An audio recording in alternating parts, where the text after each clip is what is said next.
நான் சிவகங்கையிலேருந்து வந்திருக்கேன். சிவகங்கை சட்டமன்ற தொகுதியிலேருந்து வந்திருக்கேன். ஏக்காக இங்க வந்திருக்கீங்க இப்ப? வேட்புமனு தாக்கல் பண்ணுறதுக்கு விருப்ப மனு கொடுத்துட்ருக்காங்க. ம். அந்த விருப்ப மனு கொடுக்குறதுக்காக வந்திருக்கேன். குடுத்துட்டீங்களா? கொடுத்துட்டேன். வாய்ப்பு கிடைச்சிருமா? கண்டிப்பா. எதனால கிடைக்கும்னு நினைக்கிறீங்க? நான் வேலுநாச்சியார், ராணி வேலுநாச்சியாரோட கிராண்ட் டாட்டர். ஓ! அவங்களோட வம்சாவளியினர்ல நான் அவங்களோட பேத்தி. ம். கொள்கை தலைவருடைய பேத்தியா? ஆமா, கண்டிப்பா. கட்சியோடைய கொள்கை தலைவருடைய பேத்தியா மனு கொடுத்துருக்கீங்களா? ஆமா. விருப்ப மனு. அப்படிதான். கண்டிப்பா கிடைச்சிருன்றீங்க. கண்டிப்பா கிடைக்கும். இப்ப அங்க ஓட்டு போடுவாங்களா மக்கள் தாவேக்காக்கு? கண்டிப்பா. தலைவர் விஜய்க்கு நல்ல இங்க அன்பு இருக்கு மக்கள்ட்ட. வரவேற்பு இருக்கா? வரவேற்பு நெறையாவே இருக்கு. நிறைய இருக்கு. அ. பல விமர்சனங்கள் வருது. அதெல்லாம் எப்படி பாக்குறீங்க விஜய் மேல?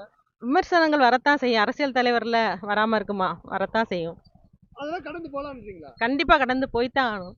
அடித்தளமே இல்ல எப்படி வெற்றி பெறுவாரு அப்படின்னு கேள்வி கேக்குறாங்க. என்ன அடித்தளம் இல்ல, எல்லா அடித்தளமும் இருக்கு. ம். இருக்குன்றீங்க. ஆமா, கண்டிப்பா இருக்கு. விஜய்க்கு ஓட்டு போடணும்னா ஏதாவது காரணம் சொல்லுங்க மேடம். அவர் ஒரு புதிய தலைவர், நாட்டுக்கு நல்லது செய்யணும்னு நெனைக்கிறாரு. மக்களுக்கு ஏதாவது செய்யணும்னு நெனைக்கிற ஒரு சின்ன வயசுல செய்யணும்னு நெனைக்கிற நல்ல தலைவர். கரைதிரை இல்லாதவர். இதுவரைக்கும் அவர் மேல எந்த ஒரு விமர்சனமும் நெகட்டிவா எதுவுமே இல்ல. நல்ல மக்கள்ட்ட அன்பு இருக்கு. இத விட அன்பு வேற யார்ட்டயுமே நம்ம பார்த்ததில்ல, வேற அரசியல் தலைவர்கள்ட்ட. கண்டிப்பா எங்க தொகுதியில விஜய் சார் ஜெயிப்பார். சிவகங்கை திருமதி குழந்தை ராணி நாச்சியார் கழக நிர்வாகி.